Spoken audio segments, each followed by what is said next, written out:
Assalamu alaikum warahmatullahi wabarakatuh. Once again, I would like to use the same technology like I did last time. Uh, there is sad news because one of our staff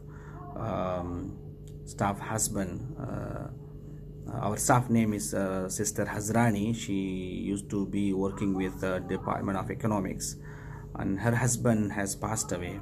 So we are all going to the janaza. So I'm so sorry I was not able to attend the class, but I would like to use this opportunity to convey the class through this platform.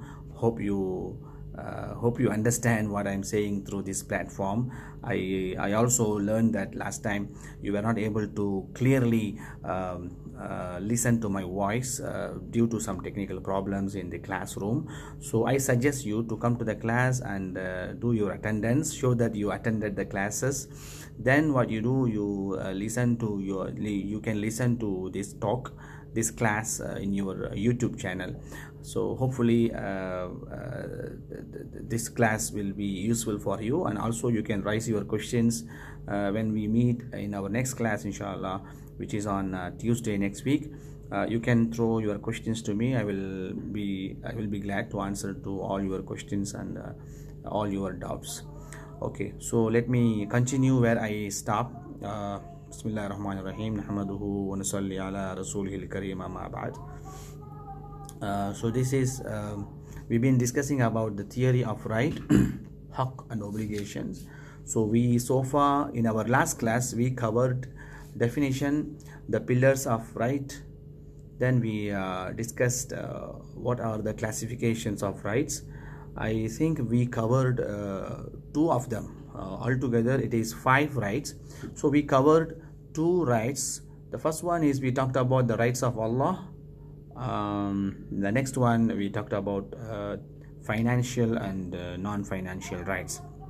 So now let me jump into the number 3, which is the rights over person and rights over property. This is basically you can say that this is you are right, but sometimes you have to do to some persons alive, the life person, sometimes you have to do towards or to some properties. So the first one is, let's talk about the rights over person, which means that the rights over humans are those that the Sharia has assigned to one person over another. So we talked about it. When someone is obliged to pay something, let's say I borrow from you some money, you have to pay me back. So this is all comes under whatever it is personally, individually, whatever we do, it all comes under this category.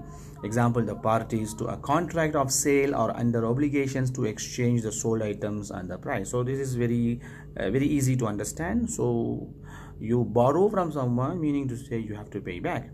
You purchase a thing from the supermarket, meaning to say you have to pay back the money. So this is all individual relations, which in terms of rights, a debtor is under obligation to settle his debt. All right, so the right over a person is on the shoulder of another person. It does not depend on the existence of a property. Example, the right of a creditor over a debtor is not terminated if the sold item is destroyed. So meaning to say that you have to pay, whether even though you borrowed, you got the items, you already got, you purchased the items, or maybe you borrow something from me and then it happens to be like you destroyed it or something destroyed it, still you have to pay back the money, because once you borrow from me, you have that debt on you. Whether you keep the items or you throw the items or maybe somebody destroy the items, there is a zimma, we call it. It's on the shoulder, you have to pay back. So this is what we call rights over person. The other one is rights over property. So this is also very simple to understand. In the place of the person, you put some property which is confined to the property itself, like the right of ownership, which enables the owner to use or exploit his property. So whatever comes, like whether it is a house or a shop or your car or your phone, these are the things come will come under this category. Example, the right of the lessee to use the leased asset for a specified period, right? So I rent a house from you, so I can use that house.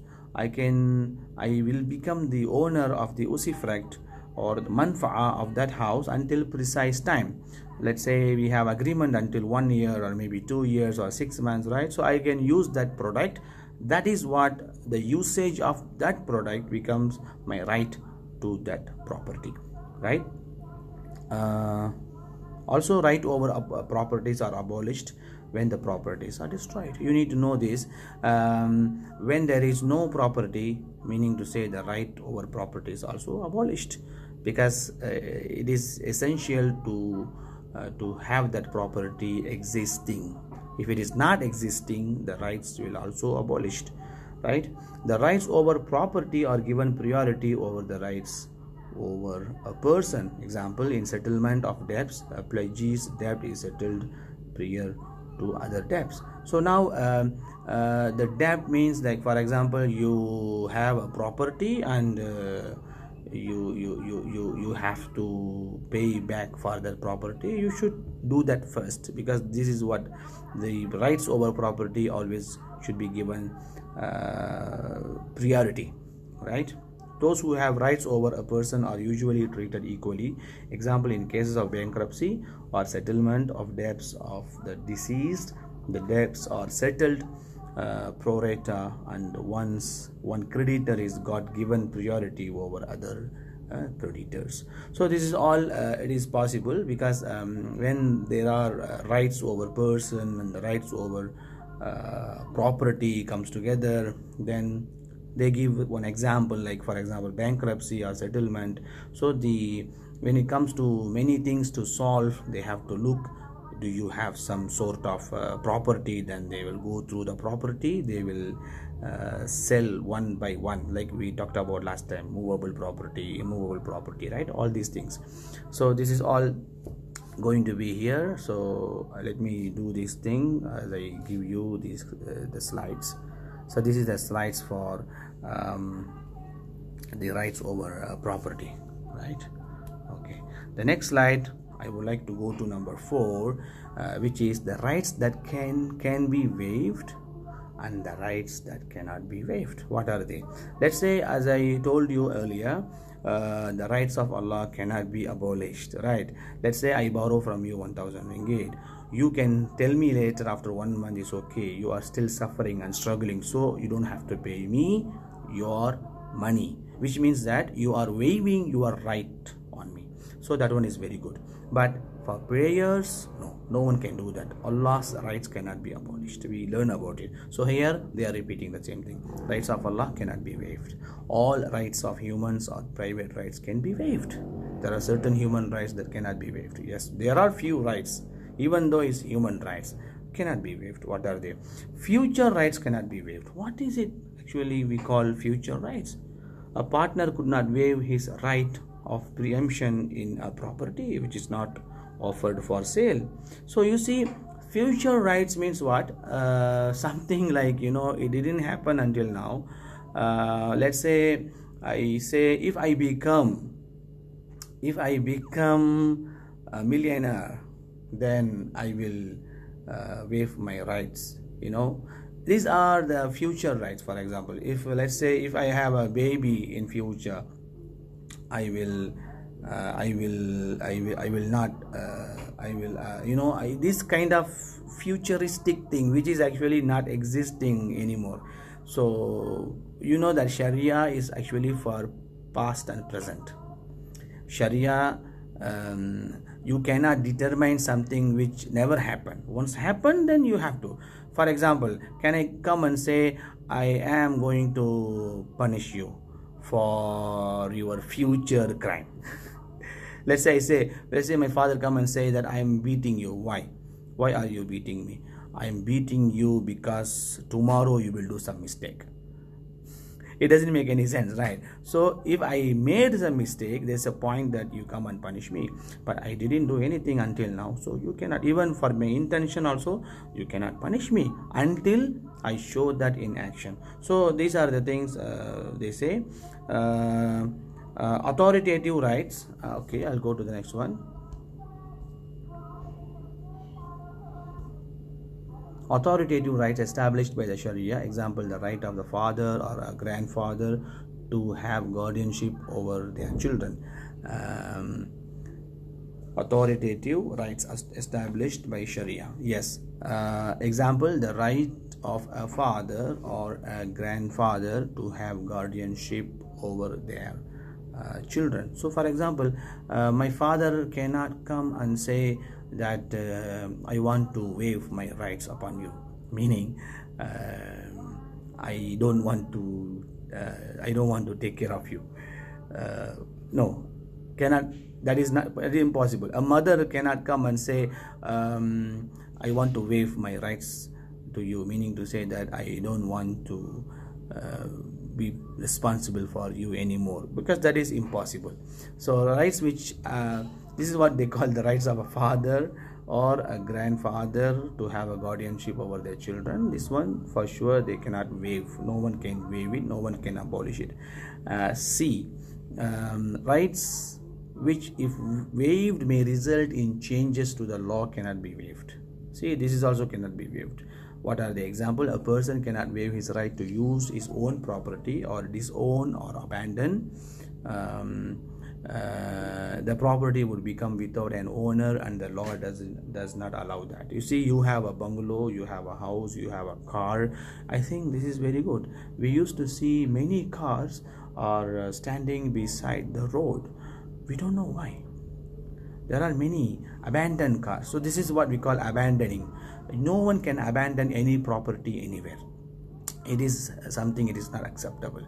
If you have property, like we discussed earlier, you have to take care of it, meaning you have to maintain that property. It's upon you. You have to work for it. You have to earn something to maintain that kind of property that comes to you. So that is also comes here as a number C. Then we go to D, rights which if waived, other person's right will be affected. For example, a mother cannot waive her right in the custody of her children, right? This is what we talk about here.